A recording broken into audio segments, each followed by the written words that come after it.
Mesdames, Messieurs, bonsoir. Ravi d'être des vôtres dans le cadre de cette émission, le décryptage de l'actualité de la semaine, l'actualité hebdomadaire qui est essentiellement marquée par la cérémonie de prestation de serment du nouveau gouvernement. Ils ont donc juré de respecter la Constitution, de remplir les devoirs de leur charge dans le strict respect de ses obligations de loyauté à l'égard du chef de l'État. Le nouveau gouvernement a donc prêté serment au palais présidentiel. Sitôt achevé, le gouvernement a été donc réuni autour du chef de l'État pour un premier conseil des ministres au cours duquel le locataire du palais du bord de mer, Ali Bongo Ondimba, a défini et présenté dans le menu détail sa feuille de route, ses 3 priorités durant les 900 jours qui restent donc avant l'élection présidentielle. Pour en parler dans le menu détail, je reçois nos consultants, Pascal Nkoulou. Il est président du BDP. Pascal, bonsoir. Bonsoir, monsieur. À ma gauche, Justin Nguizé, il est président de la plateforme Challenge National. Alors, Justin, bonsoir. Bonsoir. Enfin, Sulpice Mukumbi, secrétaire général adjoint du mouvement Mon Gabon. Messieurs, nous sommes donc là pour, on va dire, 1 heure d'émission. Les choses sont allées très vite depuis jeudi dernier, jeudi 16, marqué par la nomination de Rose Christian Ousouka Ponda à la primature en lieu et place de Julien Nkoké Bekale. 1 semaine plus tard, prestation de serment, conseil des ministres. Alors, est-ce qu'on peut penser, au regard de l'évolution et de la cadence, le rythme donc, du calendrier, que le nouveau gouvernement n'a pas de répit, n'a pas de repos, n'a pas de trêve? Est-ce que Ousouka et ses 32 ministres, je commence par vous, Pascal Nkoulou, est-ce que Rose Christian Ousouka Raponda et ses ministres ne sont pas sous pression? Bon, disons qu'il faut s'en tenir aux injonctions qui ont été réaffirmées par le président de la République lors du premier conseil des ministres qu'il a mis face aux membres du gouvernement. Il faut donc retenir de ces injonctions. Je préfère parler d'injonctions, je ne parle pas de recommandations, de fautes, c'est des injonctions. Parce que nous sommes dans une situation exceptionnelle. La situation d'aujourd'hui est une situation qui est caractérisée par 2 grands facteurs. Il y a la pandémie liée au coronavirus qui cause d'énormes dommages. Il y a la situation économique du pays. Donc, on va remettre dans le menu détail. Oui, c'est justement pour ça qu'il faut comprendre pourquoi ce gouvernement doit aller vite. Il y a une exigence d'une part de continuer de faire fonctionner l'État et de contenir une pandémie. Or, faire fonctionner l'État, c'est mettre en place des mécanismes économiques, c'est mettre en place des mécanismes sociaux, c'est mettre en place des mécanismes politiques qui font en sorte qu'il y ait une fluidité. Donc, quand on est dans un environnement d'exception ou exceptionnel, on ne peut pas avoir un rythme ordinaire. Il faut donc aller vite parce que la détresse sociale, je préfère aussi dire les choses telles qu'elles sont, la détresse sociale des Gabonais est très forte. Aujourd'hui, beaucoup de problèmes se posent. Il va falloir apporter des solutions dans un laps de temps très très court. Face à un tel environnement, il n'y a pas de raison de s'attarder. Il n'y en a aucune d'ailleurs. Alors, Justin, Ali Bongo Ondimba, de mémoire de journaliste, a toujours été précis, concis, mais cette fois-ci, et au regard de ces 3 axes de priorité, il est très laconique et très précis. Les axes sont clairement définis et il y a toute une pression tout autour. Pourquoi autant de rigueur finalement vis-à-vis de cette équipe et pas vis-à-vis des équipes précédentes? Qu'est-ce qui peut justifier cela? Bien, déjà, dans un premier temps, il va falloir féliciter Madame Rose Christian Ousouka, qui est la première dame à occuper la fonction de Premier ministre dans notre pays. Nous estimons par là que le chef de l'État a voulu certainement lancer une autre approche de celle que nous connaissons dans la gestion de notre pays.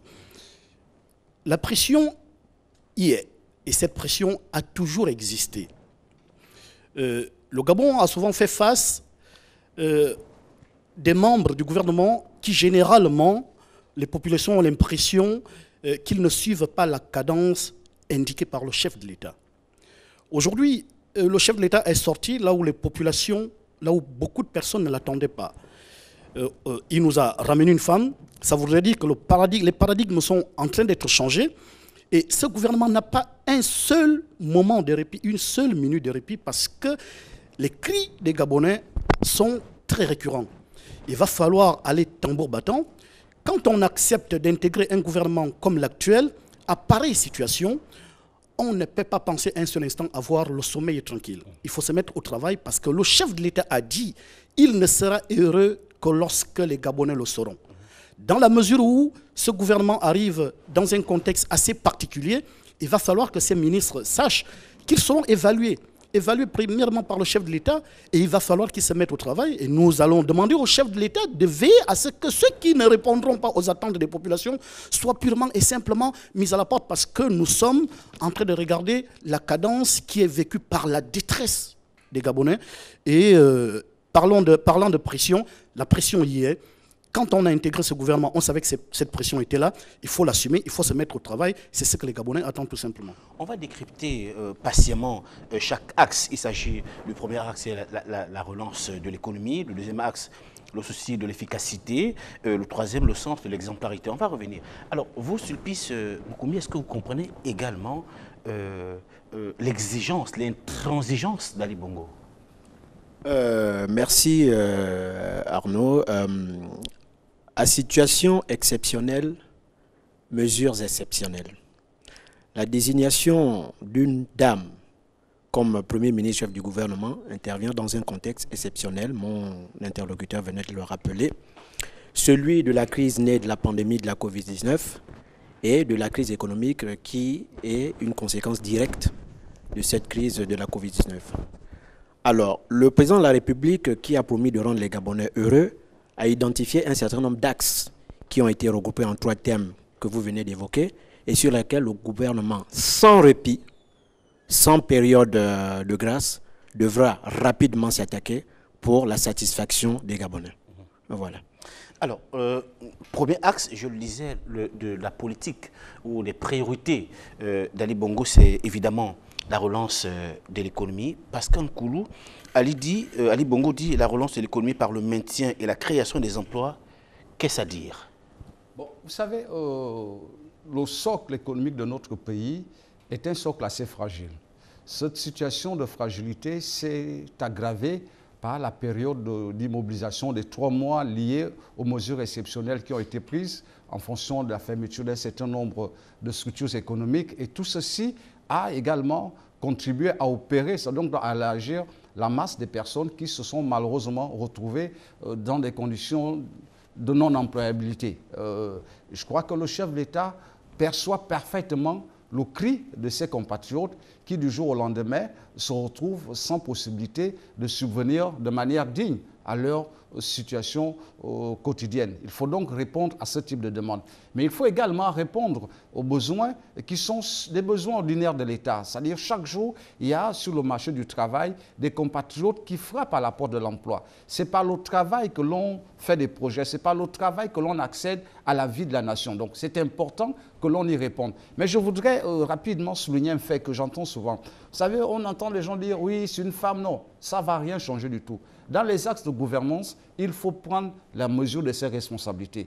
Le monde témoigne de ce qu'un peu partout. Vous avez vu Mme Margaret Thatcher est celle qui a le plus fait des réformes beaucoup plus importantes. Donc, le président mise sur la dynamique, il ne mise pas sur la pose-genre. Et ce serait une erreur si nous nous engluions dans cette considération. On dit, bon, comme c'est une femme, on verra. On peut même être surpris de ce que Mme Osuka, je l'aperçois bien, en technocrate, peut-être celle qui prendra les décisions les plus rudes. La question, c'est est-ce qu'on est prêt à suivre? C'est à ce niveau, à mon humble avis, que se poserait peut-être la question. Il faut qu'on sorte de l'émotion d'une femme ou pas. Non, on a vu de par le monde des femmes diriger des États. Et ces femmes-là, vous vous souvenez de Theresa May, qui a conduit la Grande-Bretagne à sortir de l'Union européenne. Donc, c'est des défis. Aujourd'hui, les défis de Souka sont à la dimension de ses compétences. Et on aimerait les lui voir relever. Ces défis sont des défis de redonner de l'espoir aux Gabonais, de répondre à la détresse sociale, de répondre aux demandes urgentes des entreprises qui souhaitent voir l'État éponger la dette qu'elle leur doit, c'est de répondre également au souci de sécuriser les gens par rapport à la pandémie. Parce que l'équipe sortante a fait un fiasco, ça a été un chaos. Aujourd'hui, personne ne maîtrise avec précision quel est le protocole qui est adopté dans notre pays, quelles sont les différentes possibilités réelles et effectives pour soulager ceux qui continuent de payer le prix fort dû aux mesures qui ont été prises par le gouvernement, alors que certaines d'entre elles ne s'imposaient pas du tout. Donc à ce niveau, il faut donc comprendre que Mme Osuka et son équipe ont la responsabilité de répondre de manière précise aux injonctions. Moi, j'insiste sur le mot injonction, parce que ça paraît comme une instruction, un commandement qui est donné par le chef de l'État. Ce n'est pas une simple orientation. Ça veut dire qu'ils ont un chrono, et dans ce chrono, ils ont des deadlines pour chaque situation, et ils devront être évalués. On parlera de l'évaluation. Alors, Sulpice Mukumbi, la pandémie à coronavirus a créé une crise sanitaire, c'est une évidence, c'est un truisme, une crise économique, une crise sociale également, avec une mobilisation des ressources financières énorme. On parle des centaines de milliards de francs CFA mobilisés par le gouvernement pour faire face au Covid-19. Et première priorité numéro 1, c'est la relance de l'économie. Comment y remédier? Dans la population, on craint une augmentation de l'assiette fiscale. Comment permettre au gouvernement de mettre en place une politique de résilience efficace? Avant de répondre à votre question, je voudrais simplement préciser un fait. Le choix d'une dame à ce poste est habillé par la rigueur légendaire que l'on connaît aux femmes.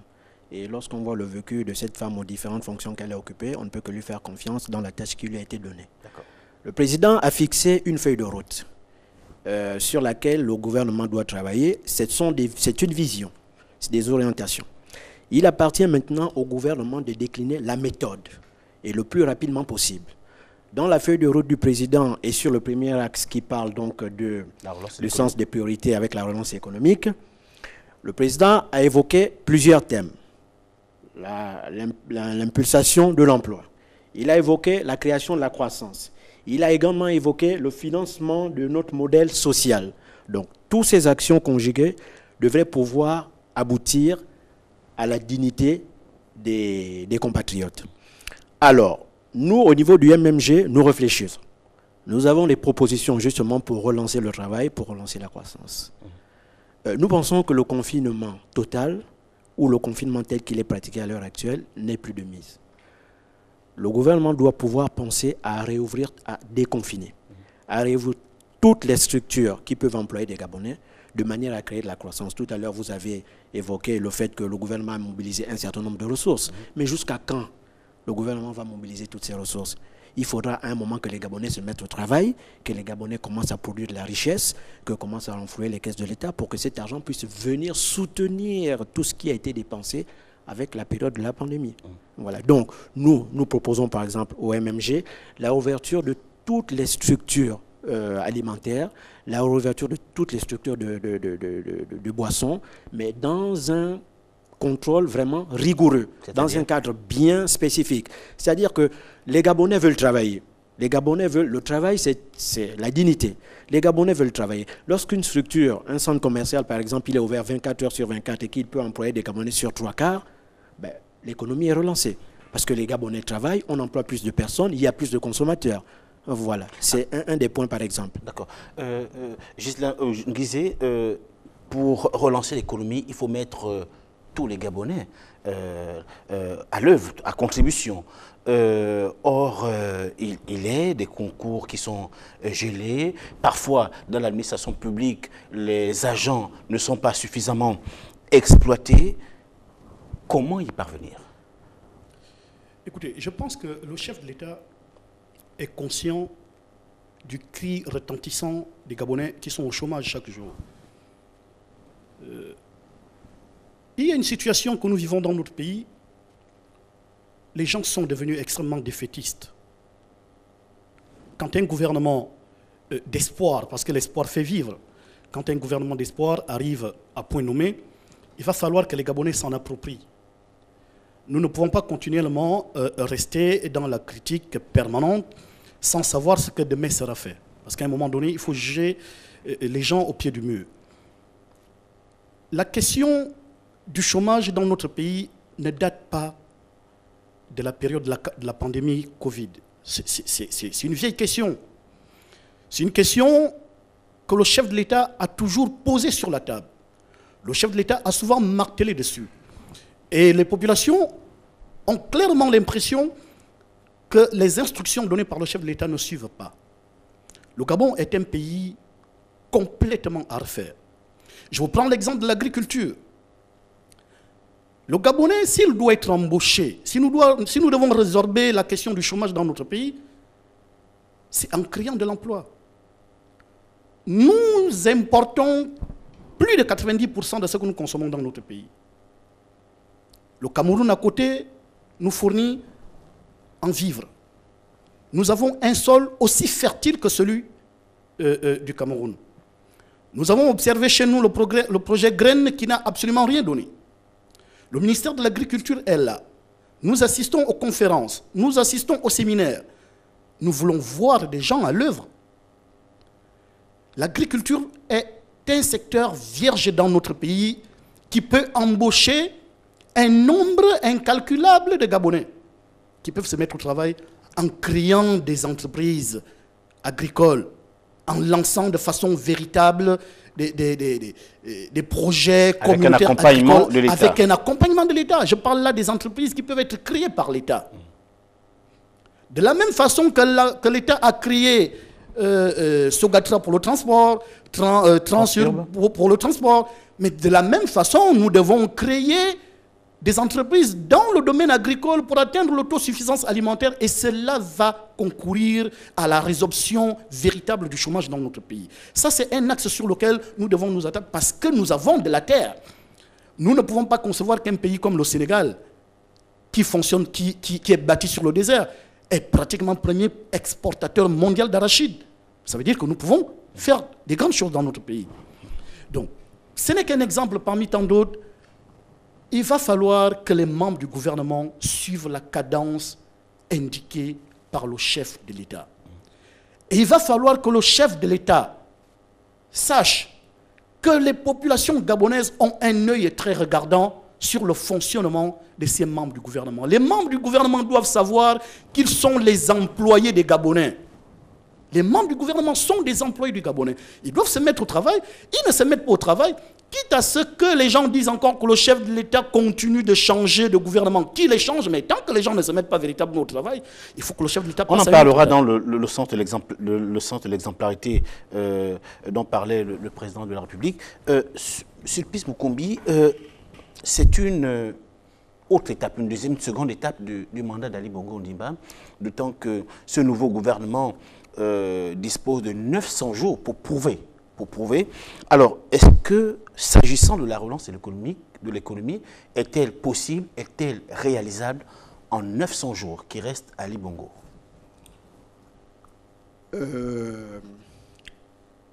C'est une question pertinente. C'est une question pertinente. Les bases sont posées. Les bases sont posées par le chef de l'État et le gouvernement est à pied d'œuvre. La relance économique est un processus. C'est un processus qui s'inscrit dans le temps. Nous pensons au MMG que les membres du gouvernement ont intérêt à donner à cette relance économique l'impulsion que le chef d'État veut lui donner. Aux grandes dames des populations, à la satisfaction des populations. Les projets sont évalués à court, à long et moyen terme. Je ne pourrais pas ici, au nom du MMG, venir vous dire que les 900 jours sont plus que justes. Vous qui êtes expert des questions économiques au sein de votre plateforme, est-ce qu'en 900 jours, c'est possible? Sous d'autres seuils, c'est possible. Dans d'autres seuils, c'est possible. Qu'en 900 jours, on puisse impulser une relance économique. Mais ici, il est question que les membres du gouvernement se mettent au travail, qu'ils soient évalués à court, moyen et long terme et qu'on puisse évaluer la pertinence de leurs actions dans le sens de la vision du chef de l'État. Pascal Koulou, sur la question.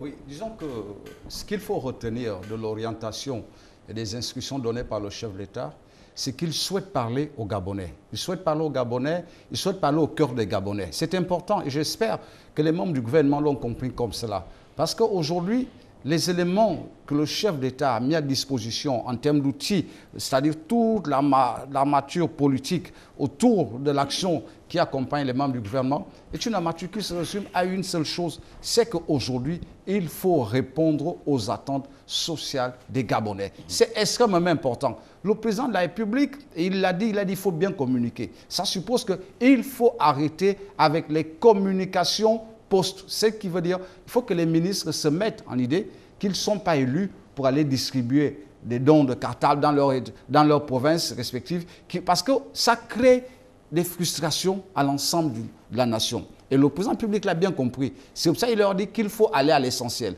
L'essentiel, c'est de répondre aux questions du moment. Ces questions sont simples. C'est la question sanitaire, qui jusqu'à présent n'a pas encore trouvé un protocole satisfaisant. C'est la question de l'emploi. Trop de jeunes sont à la recherche d'une situation qui leur permettrait de se donner une perspective. C'est la question de la sécurité, parce que là aussi, trop de choses ne se font pas. Et il y a la question liée à la corruption, parce qu'il faut que les membres du gouvernement arrêtent de jouer avec le trésor, avec les caisses publiques. C'est le trésor public qui est le premier outil et acteur économique d'une nation. Parce que c'est par la PME, le financement des entreprises, que la relance de l'emploi se fait. Mais lorsque vous avez, de manière presque systémique, des personnes qui sont aux fonctions et qui jouent avec les caisses de l'État, bon, on ne peut pas avoir une chose et son contraire. Donc, je crois que le président public, dans ce discours, pour me reprendre, souhaite parler au cœur des Gabonais. Est-ce qu'il va réussir à les convaincre? C'est au membre du gouvernement de donner une réalité empirique à la volonté du chef de l'État.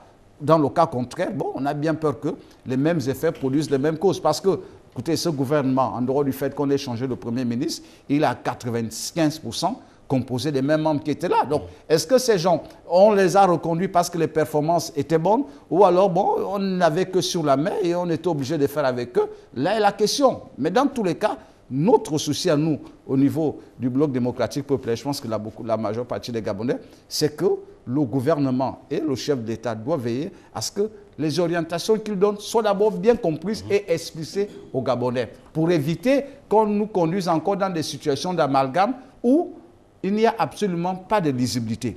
Aujourd'hui, les problèmes du Gabon sont simples. C'est la question de l'économie qu'il faut redresser, c'est la question de la sécurité sanitaire, c'est la question de la gestion de l'école du Gabon.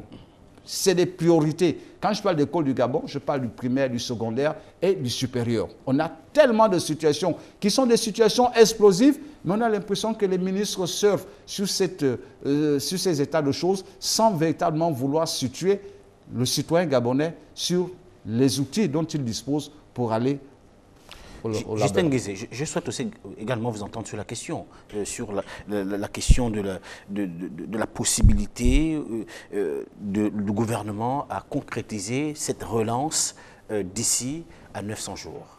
Très brièvement. Oui, d'ici à 900 jours, tout est possible. Le chef de l'État ne prêche pas, ne parle pas au hasard. Quand il sort des éléments, il repose forcément sur quelque chose. Dans le discours du président, dans les propos du chef de l'État, il y a un terme qui ressort, priorité. Il parle de priorité. Il parle de la priorité pour éviter que l'amalgame s'installe, pour éviter que nous allions dans tous les sens. Un pilotage à vue. Pour éviter le pilotage à vue. Il a parlé de priorité. Et moi, j'entends par cette priorité la mise en place d'un plan d'urgence présidentiel qui doit reposer sur des secteurs bien définis. Pour la relance économique, il faut créer de l'emploi. On doit créer de l'emploi à quel niveau? Est-ce dans l'agriculture? Est-ce dans les travaux publics? Les priorités doivent être là, clairement définies. Donc pour ma part, 900 jours, c'est suffisant. Nous pouvons atteindre des objectifs que le président nous a assignés pour pouvoir faire en sorte que les Gabonais puissent un temps soit peu sourire. 900 jours, c'est assez. Nous avons les moyens pour ça. Le chef de l'État a donné des instructions. Il faut tout simplement que les gens se mettent au travail. Et c'est ce que les Gabonais attendent. Parce que ces Gabonais-là, le seul qui a des comptes à leur rendre, c'est le chef de l'État. À partir de cet instant, il faut suivre ces instructions. Alors, on va donc tirer le deuxième axe et examiner le deuxième axe de notre émission, qui est donc le souci de l'efficacité pour Ali Bongo. Elle se concrétise par l'exigence des résultats concrets capables d'améliorer significativement et rapidement le quotidien des Gabonais. Pascal Koulou, est-ce un aveu d'échec des gouvernements précédents ou une insatisfaction? Si oui, c'est dû à quoi? Est-ce que c'est à l'incompétence des ministres, à la méconnaissance des dossiers ou à la volonté de maintenir le statu quo? Bon, disons que de manière générale, on ne peut pas évaluer un gouvernement sur déjà des aspects de leurs initiatives ou actions que nous ne connaissions pas. les choses, le gouvernement Julien Nkogbe-Kallé, je ne connais pas de manière précise quelles étaient ses priorités, quels étaient les axes principaux de son action. C'est pour cela que nous avons, personnellement au niveau du Bloc démocratique populaire, nous on s'est réjoui de la démission de ce gouvernement parce que, bon, M. Julien Nkogbe-Kallé semblait se donner aux éléments d'annonce de communication perpétuelle. Là, il fallait des actions précises. On ne les a pas vues. Mais il a aussi il a géré des situations exceptionnelles, les situations auxquelles il ne s'attendait pas. Vous savez, M. Arnaud, les grands hommes, c'est justement quand il y a des situations exceptionnelles. M. Churchill est devenu un très grand Premier ministre parce qu'il a géré la guerre. Comprenez, il n'a pas géré le biberon des bébés, non, il a géré une situation de guerre. De Gaulle est rentré dans l'histoire parce qu'il a géré une période de guerre. Des grands hommes rentrent dans l'histoire parce qu'ils gèrent des périodes exceptionnelles. C'est là où on révèle son génie. Mais si vous avez une période de difficulté et que vous êtes dans le plénitude, bon, on vous dit, monsieur, écoutez, on vous remercie, c'est ce qui vient de se passer. Maintenant, je pense qu'il nous faut des hommes capables d'aller à l'action et dans l'urgence, comme on l'a dit, pour à la fois faire l'inventaire entre ce qui est urgent et ce qui est indispensable. Aujourd'hui, notre pays, j'ai bien peur, se retrouve dans les deux cas malheureusement. Il y a des situations urgentes, c'est qu'il faut sécuriser les gens. Les Gabonais, aujourd'hui, se sentent dans une situation d'abandon. Ils n'ont pas eu un retour conséquent du gouvernement dans leur quotidien. Et ça, tout le monde le vit, tout le monde le déplore. Est-ce qu'ils peuvent, en 900 jours, être capables de le faire? Je dis oui, on en a le potentiel. Les seules choses qu'il faut faire, c'est ce que le chef de l'État dit, c'est qu'il faut être efficace et précis. Il faut être efficace en affichant clairement. Il faut qu'Osouka présente de manière claire chaque lettre de conduite de telle sorte que les actions puissent être évaluées. Ce n'est pas la peine qu'elle se mette dans la super technostructure virtuelle dans laquelle on nous a souvent habitués, mais il faut que des actions soient concrètes. Il faut que ce soit avec un impact précis dans chaque domaine. Les domaines les plus urgents au Gabon, tout le monde les connaît. C'est la question de la santé, c'est l'école, c'est l'emploi. Et c'est également le fonctionnement au niveau de la gestion des libertés individuelles. Parce qu'on est dans une situation de confinement. Et dans ce domaine précisément, que proposez-vous au BDP? Bon, ce que nous proposons, nous l'avons déjà dit à différents niveaux. Premièrement, ce que nous souhaitons, nous au niveau du Bloc démocratique populaire, c'est que sur le plan de la relance de l'emploi, dans tous les pays du monde, nous sommes sur l'efficacité. La dynamique de l'emploi, c'est la PME. Or, dans notre pays, la PME locale est en souffrance. L'État doit épurer sa dette vis-à-vis des PME.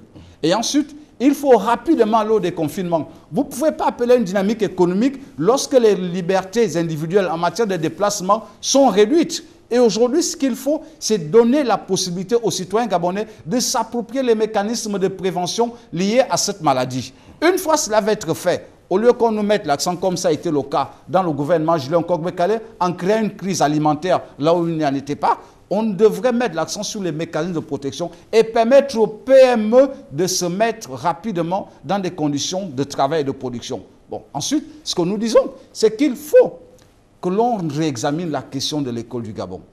Il faut qu'il y ait un dialogue qui s'ouvre, un dialogue franc. Et ça doit être même presque dans l'ensemble de l'administration gabonaise où on voit des grèves larvées simplement parce qu'il y a une absence de communication entre les responsables de ces départements ministériels et les personnels représentés par les partenaires sociaux. Il faut qu'il y ait une discussion au sein de chaque administration pour que l'effort citoyen qui est demandé aux Gabonais soit bien compris par rapport aux exigences du contexte. Si le gouvernement adopte le même profil que le monsieur Julien Nkogbe-Kallé, j'ai bien peur que nous n'arrivions qu'à des situations qui vont se renforcer, se corser, peut-être même à des grèves un peu plus dures. Aujourd'hui, vous voyez, nous sommes en train de parler de relance économique. Les régies financières se mettent en grève. Ça veut dire que pendant une longue période, il n'y a pas une possibilité de collecter les recettes de l'État. Donc, il faut aller vite. Nous parlons de l'école. Vous avez une bonne partie des enseignants qui suivent les ordres donnés par une structure syndicale et qui ne participent pas à la reprise des cours. Donc il faut rapidement remettre le pays au travail en initiant le dialogue social à tous les niveaux.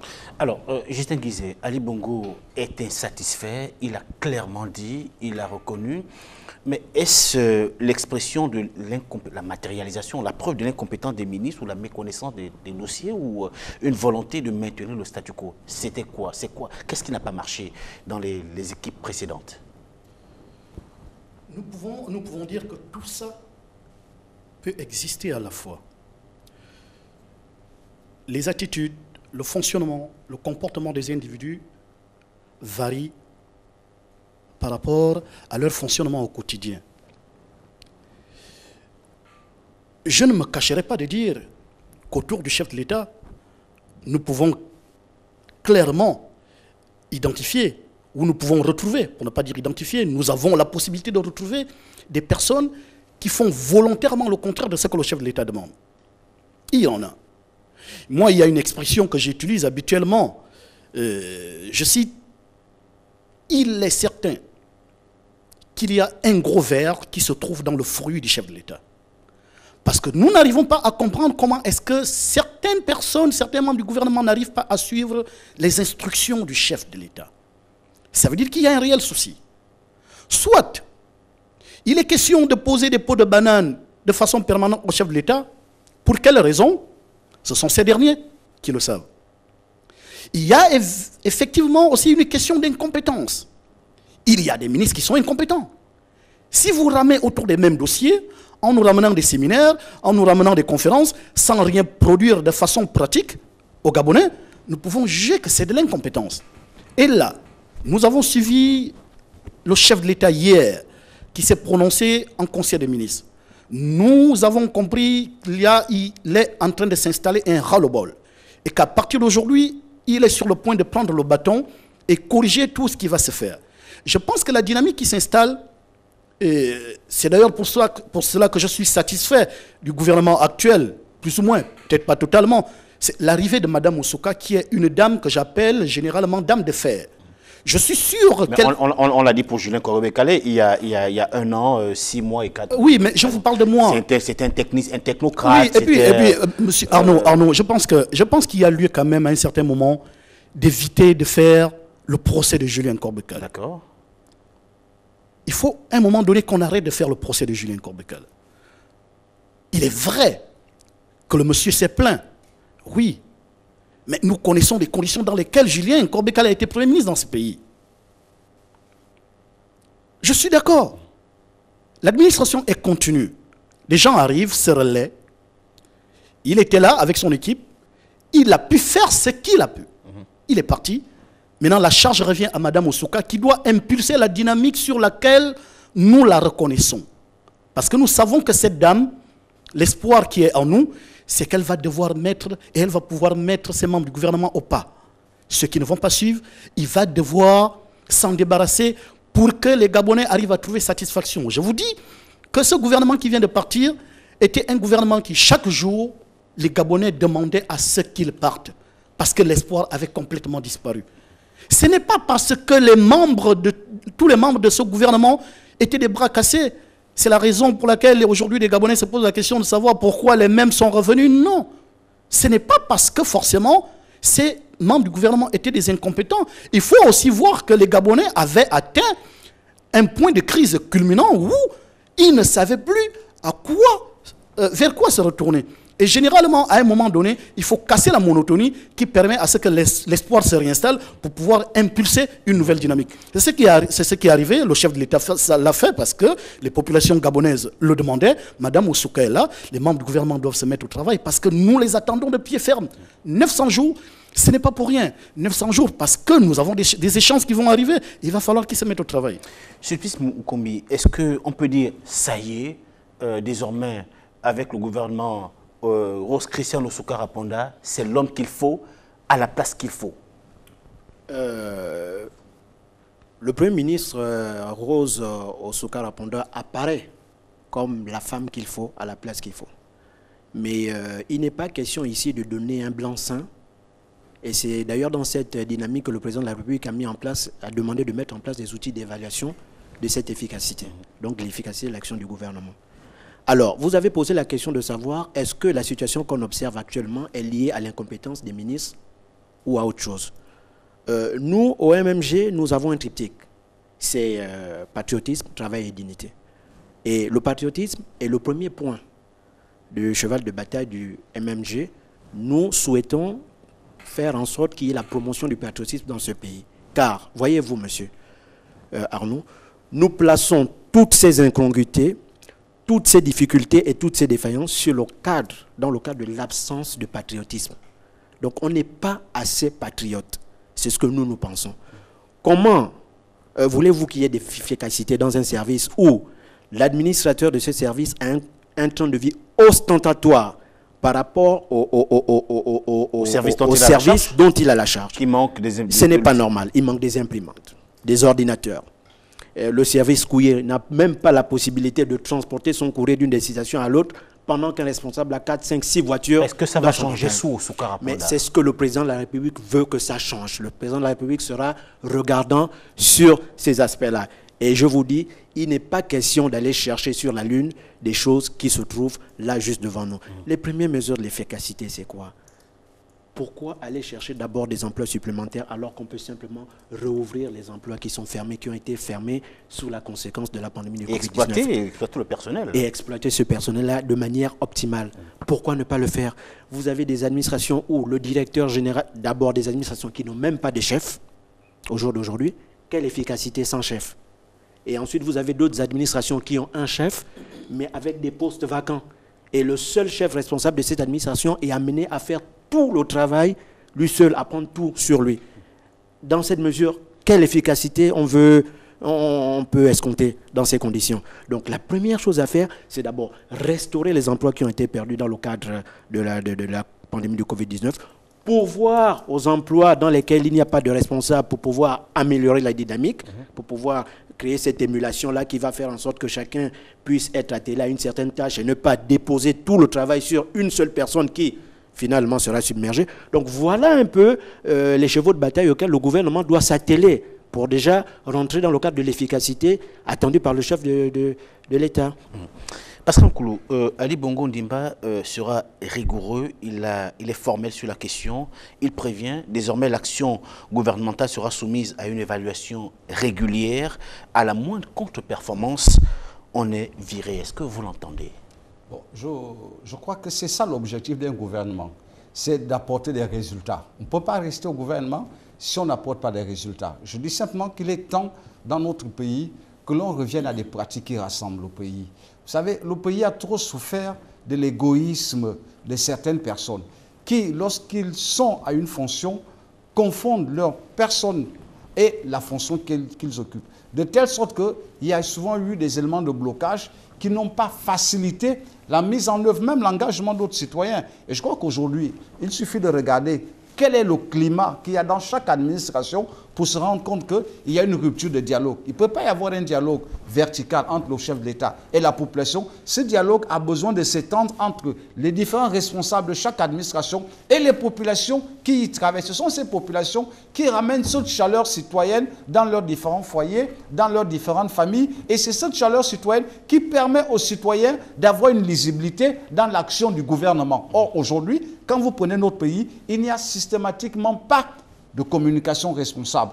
Il n'y a pas d'éléments sur lesquels la population va se fixer pour se dire « nous avons là une réponse précise à une question ou à une situation dans laquelle nous nous sommes interrogés longuement ». On a l'impression que le gouvernement s'adonne à des choses qui n'intéressent pas le Gabonais. C'est pour ça que le président parlait de priorités. Et je crois qu'aujourd'hui, ça va faire très longtemps, les priorités du Gabon, on les connaît. Il faut donc à ce moment-là mettre en place des mécanismes qui font en sorte qu'il y ait d'abord une meilleure cohésion au niveau des membres du gouvernement et ensuite qu'il y ait une meilleure efficacité de l'action gouvernementale par rapport à la capacité du Premier ministre, parce que c'est lui qui impulse cette action, à la capacité du Premier ministre à prendre à bras le corps les cris des Gabonais. Tant que nous aurons des membres du gouvernement qui ont un format politique, qui fonctionnent en fonction des exigences électorales, ça va être difficile que la réponse apportée aux Gabonais se fasse de façon effective. Et moi, je suis un peu dubitatif parce que nous avons constaté que les mêmes réflexes reviennent. Vous avez vu, on nomme un Premier ministre, c'est les gens d'une communauté qui fêtent. C'est comme si le Premier ministre ne devait pas, son action n'allait pas rejaillir sur l'ensemble de la nation.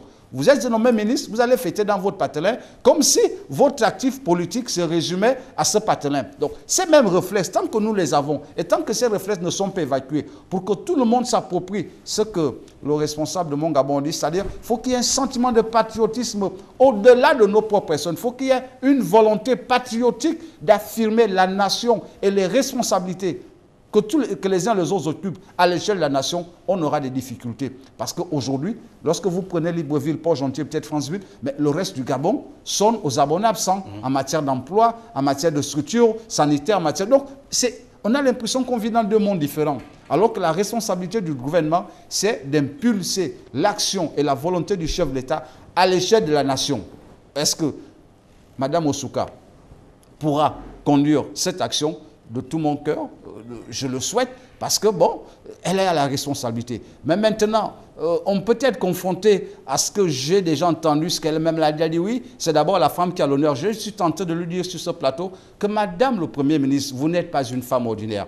Vous êtes une femme qui a la responsabilité de conduire la politique de la nation aux côtés du chef de l'État. Si elle va avec cette impression d'avoir été choisie parce que c'est une femme, ce serait une grande erreur et l'action du gouvernement va s'en ressentir et les Gabonais commenceront d'ici peu à exprimer les mêmes desiderata en termes de revendications, certainement un peu plus fortes. Parce qu'à la situation ordinaire, à mesure qu'on s'approche de 2023, il va s'y ajouter une exigence électorale. Donc, les comportements vont devenir des comportements politiciens, orientés par les politiciens. Et je crois bien que l'excuse de dire l'opposition ou les leaders politiques qui ne sont pour tout du président manipulent la population sera fausse. Chacun regarde à sa table à midi et à 19h30. Ceux qui ne peuvent pas s'offrir les 3 repas ou les 2 repas ou qui n'ont qu'un repas par jour, ce n'est pas la peine de venir leur dire d'assumer une quelconque forme de citoyenneté. Alors, Justin Guizet, est-ce que vous partagez le point de vue de Pascal Nkoulou? Pour lui, la relance de l'économie, le souci de l'efficacité passe aussi par, et Ali Bongo l'a dit, dans sa 3e articulation hier en Conseil des ministres, par le souci, donc l'exemplarité. Est-ce que finalement, donc ces 2 précédents axes dépendent aussi d'une moralisation de la vie publique? Il parlait tout à l'heure de ces ministres qui ont des replis identité qui ne se donne pas une envergure nationale. Est-ce qu'il était plus que temps de mettre également en évidence cette moralisation de la vie publique? Oui, la moralisation de la vie publique est nécessaire. C'est même primordial. Je dirais même que c'est vital. C'est vital pour la vie d'une nation. La notion d'exemplarité qui a été annoncée par le président est plus qu'attendue par les populations. Nous avons vu le Mamba fonctionner. Après le Mamba, on voit Scorpion. Les populations gabonaises ont l'impression que le Mamba et le Scorpion sont orientés. Nous savons qu'il y a des dignitaires, il y a des hautes personnalités dans ce pays qui ont mis la main dans les caisses de l'État et qui vivent bon gré mal gré dans la ville, dans le Gabon et ailleurs. Il va falloir véritablement que le Premier ministre, sur les instructions du chef de l'État, replonge sur ce dossier, qui est le dossier Scorpion, pour voir. Parce que ça va donner un exemple. Il va falloir mettre la main sur des personnes qui ont touché à l'argent du contribuable. Il va falloir mettre la main sur des personnes qui ont touché à mon argent, à moi, en tant que contribuable gabonais. Alors, le patriotisme, oui, mais à quelle échelle, à quel niveau? Ce n'est pas le Gabonais lambda. Ce n'est pas le Gabonais qui meurt de faim au quartier. Comme on dit, ventre affamé, n'a point d'oreille, qui donnera un exemple au patriotisme. J'ai pour habitude de décrier l'absence ou le retrait d'une matière qui était importante pour nous quand nous étions à l'école primaire, l'éducation civique. On nous disait avant de traverser la route, vous regardez à gauche et à droite. S'il n'y a pas de voiture, on traverse. On avait un certain nombre, on nous éduquait à partir de là. Mais c'est une matière qui est complètement sortie de l'enseignement. Dans le retour de l'instruction civique, dans les programmes. Dans les programmes. Et aujourd'hui, nous assistons aux dérives, tout simplement parce qu'il y a une base qui n'existe pas. D'accord. Que le chef de l'État, en matière d'exemplarité, frappe la main sur la table, qu'il donne le ton. Qu'on récupère l'argent qui appartient aux Gabonais et qui se retrouve dans les comptes de certains individus. Cet argent-là peut servir à la relance économique pour un certain nombre de choses. Ça y est là. Et à partir de là, on verra vers quelle orientation est-ce que nous pouvons repartir, parce qu'il y a beaucoup à faire, mais il faut cibler les priorités, comme le chef de l'État l'a si bien annoncé.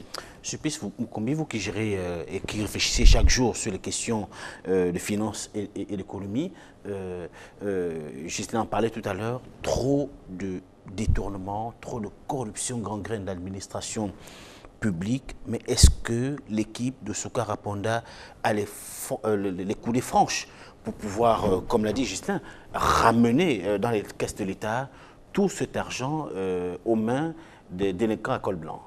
Ben, elle doit s'y atteler. Elle doit s'y atteler. Nous, au MMG, nous pensons que le président de la République est ferme dans ses convictions et dans sa vision. Ici, on parle d'amélioration des conditions de vie des Gabonais. Tant que le quotidien des Gabonais n'est pas amélioré, vous devez tout de suite savoir que vous n'êtes pas efficace. Mon collègue de gauche a parlé tout à l'heure de l'opération Scorpion. Il y a aussi également l'opération Mamba, qui a collecté des fonds depuis un certain temps. Beaucoup d'argent a été amassé suite à ces opérations-là. Nous, au MMG, on veut aller plus loin. On veut savoir qu'est devenu cet argent. Est-ce que cet argent ne peut pas être réinjecté dans l'économie pour justement permettre l'efficacité de ce gouvernement-là? Et le gouvernement de Rose Francine Nsouka doit s'y atteler, doit essayer de trouver où est-ce que cet argent-là, enfin d'essayer de mettre en évidence une lisibilité dans la traçabilité de cet argent pour qu'on puisse l'injecter dans l'économie afin de faire preuve, disais-je, d'efficacité. Alors, le problème en ce qui concerne l'exemplarité, c'est le problème de la bonne gouvernance, l'orthodoxie financière. Chaque responsable d'institution, à l'endroit où il se trouve, doit faire preuve d'orthodoxie financière, faire la différence entre l'argent public et l'argent personnel. Pour tous ceux qui sont responsables de détournement de fonds, qui ont été identifiés comme ayant expatrié des fonds, il est bien que le gouvernement Rose Francine Nsouka essaie de regarder vers cette question-là. Quelles sont les mesures qu'on peut mettre en place pour rapatrier les fonds qui sont sortis du pays, qui sortent tous les jours et qui peuvent finalement être des leviers importants pour notre économie. Et puis, il y a le problème aussi sur lequel on ne réfléchit pas assez, c'est le problème d'expatriation des capitaux, l'expatriation légale, mais sur lequel le gouvernement Rose Francine Nsouka doit essayer de réfléchir. Rose Christiane doit essayer de réfléchir. J'entends par là, aller devant les Western Union, les MoneyGram et consorts, même si ces gens ont amassé de l'argent de manière tout à fait légale, mais regardez les sommes d'argent qui sortent par MoneyGram, Western Union, ainsi de suite, qui vont dans les pays de l'Afrique de l'Ouest, les pays occidentaux, ainsi de suite. Il faut fixer un taux. Il faut vraiment que le gouvernement de Rose Francine Nsouka réfléchisse là-dessus pour dire, à partir de tel sens, on ne peut pas sortir autant d'argent. C'est le pays qui est en train de s'appauvrir. Vous allez dans les pays du Maghreb, dans les pays arabes, mais pour faire sortir de l'argent, vous dépensez pratiquement en taxes, pratiquement plus de la moitié de ce que vous voulez envoyer. Et nous, au MMG, nous pensons que le gouvernement doit mettre aussi un accent en réfléchissant sur ce genre d'axe-là pour pouvoir conserver les capitaux dans le pays. Mission s'achemine petitement vers la fin de cette émission. Alors, sur le sens de l'exemplarité, quels sont les mécanismes de contrôle que vous proposez pour évaluer et s'assurer de l'efficacité de ce que ces hommes publics, ces personnalités suivent les injonctions présidentielles? Bon, déjà que sans qu'on ait, enfin je me dis comme ça, sans qu'on ait les éléments de politique générale de Madame le Premier ministre, il nous est difficile déjà d'apprécier quelle est l'orientation qu'elle va donner à son action. On peut réfléchir. Et ce qui est sûr, c'est qu'elle peut s'attendre à ce que son action soit évaluée déjà. Une action, une évaluation T, dès qu'elle aura fait la déclinaison de ses priorités, de ses urgences, on pourra se dire, ah, il y a quelque chose qui va peut-être arriver, et que tout au long de son processus, on va également aussi apprécier l'orientation que les membres du gouvernement donnent à leur feuille de route interne. Mais ce qu'il faut, ce qu'elle doit, parce qu'il s'agit là de lui adresser une sorte d'attente ou d'appel, ce qu'il faut, c'est que Madame le Premier ministre doit comprendre qu'en la mettant, le président de la République voulait dans un premier temps, montrer aux Gabonais qu'il a une plus grande sensibilité et qu'il est à l'écoute de leurs différentes difficultés. Et tout le monde pense et souhaite, c'est peut-être un fait culturel, que les femmes ont effectivement cette plus grande sensibilité pour pouvoir s'apaisantir mieux que les hommes sur la question de la misère du Gabonais. Et cette question de la misère du Gabonais est une question qu'il faut examiner à l'échelle de tout ce qu'il y a eu comme mauvaises habitudes et mauvaises pratiques dont il nous faut rapidement nous départir. Mais il y a une question de fond que monsieur a invoqué tout à l'heure, c'est la question de la gestion de l'immigration. Vous savez, aujourd'hui, dans notre pays, le Gabonais a l'impression qu'il est à l'étau de ce que la plupart des mécanismes, qui sont des mécanismes pourtant mis en place par l'État pour propulser à la fois une épargne nationale et une perme locale, ne bénéficient qu'aux seuls expatriés. Il faut rapidement que la tendance soit inversée, parce qu'on ne peut pas comprendre que 99% du petit commerce, du petit détail et de tout ce qui se fait comme unité de construction dans notre pays soit au mains des expatriés qui gagnent des marchés d'État, qui prospèrent pendant que les Gabonais, chefs d'entreprise, sont en train de mettre la clé sous le paillasson. Et ce sont ces Gabonais qui payent régulièrement leurs taxes. Donc, il y a un effort important pour réorienter sur une préférence nationale. Moi, je le dis clairement, parce qu'aujourd'hui, il y a un malaise, permettez-moi, il y a un malaise qui va se produire dans le cadre des écoles privées. Beaucoup d'établissements, à cause de la période de fermeture sur les 3 mois, qui n'ont pas pu liquider les salaires de leurs enseignants, vont fermer. Ça veut dire que beaucoup de parents gabonais vont se retrouver avec des enfants qui risquent de passer le bac dans des conditions extrêmement difficiles, du fait qu'au niveau de l'éducation, cette question n'a pas été suffisamment prise en compte comme étant un élément de nationalité de souveraineté qui a été abandonné aux mains des expatriés, qui ont privilégié l'argent au détriment de la formation et de l'éducation qu'il faut donner aux jeunes Gabonais. Merci. Donc, la préférence nationale doit pouvoir jouer dans le cadre de l'action immédiate et urgente de l'actuel gouvernement. C'était votre mot de la fin. Alors, Ghislain Guizé et Sulpice Mukombi, c'est la dernière question en 1 minute chacun. Ali Bongo, à la faveur du Conseil des ministres hier, a également appelé ses ministres à une communication pédagogique. Qu'est-ce qui n'a pas marché et comment on peut l'améliorer? Écoutez, je pense que nous ne devons pas inventer la roue. Dans notre pays, tout y est, tout y est. Tout y est. Il n'est pas question d'inventer la roue. Pour revenir un peu, vous avez parlé des mécanismes, vous nous avez demandé de suggérer des mécanismes qui puissent permettre à ce que les choses soient mieux gérées. Non. Mais les textes sont clairs. Il suffit de mettre ces textes en application. Il suffit de mettre ces textes en application. Le premier problème dans notre pays, c'est la corruption parce que le poisson est pourri jusqu'à la tête. Il va falloir que Madame Rose Christiane Osouka, qui est Premier ministre, qui est une dame que nous reconnaissons par ses compétences, tape du poing sur la table auprès des premiers responsables de chaque administration qui détournent de l'argent au vu, au su de tout le monde et qui se la coule douce dans Libreville.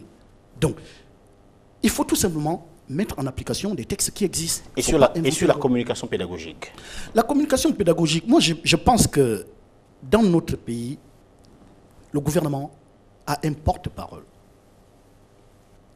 Nous assistons ça et là, des communications qui sont balancées dans les réseaux sociaux par les membres du gouvernement, des communications qui n'ont rien à voir avec les attentes des Gabonais. Il va falloir que ces personnes, avant de faire une quelconque communication, puissent se référer à qui de droit pour savoir si le fonctionnement, si les attentes des Gabonais correspondent avec ce qu'ils doivent mettre en application dans la communication. Sinon, nous allons tourner en rond et nous allons nous lasser de ce qui est présenté chaque fois aux Gabonais. D'accord. Alors, Sulpice Mukombi? Nous nous réjouissons que le chef de l'État ait évoqué cet aspect de communication pédagogique.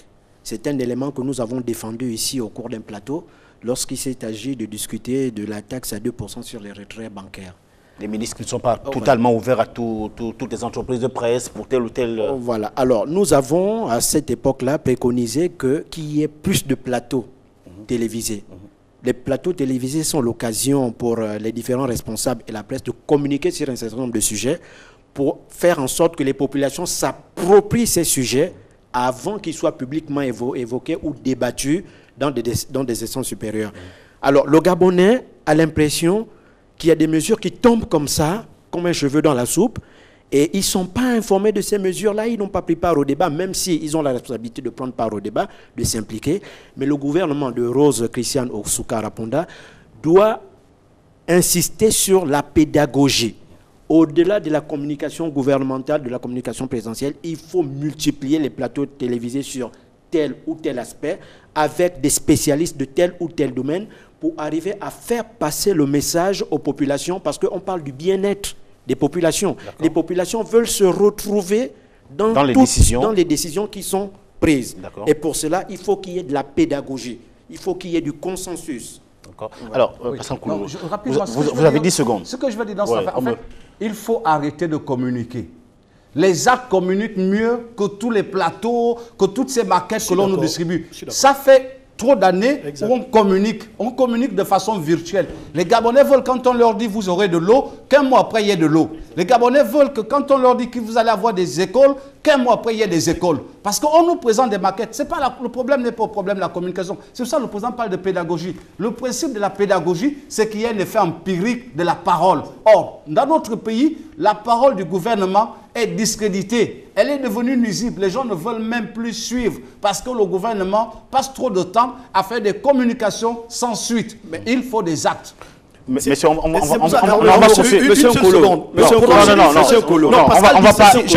Il va falloir que les membres du gouvernement gabonais sortent un temps soit peu des réseaux sociaux de façon permanente. Et revenir aux médias traditionnels. Ce n'est pas ce que les Gabonais attendent d'eux. D'accord.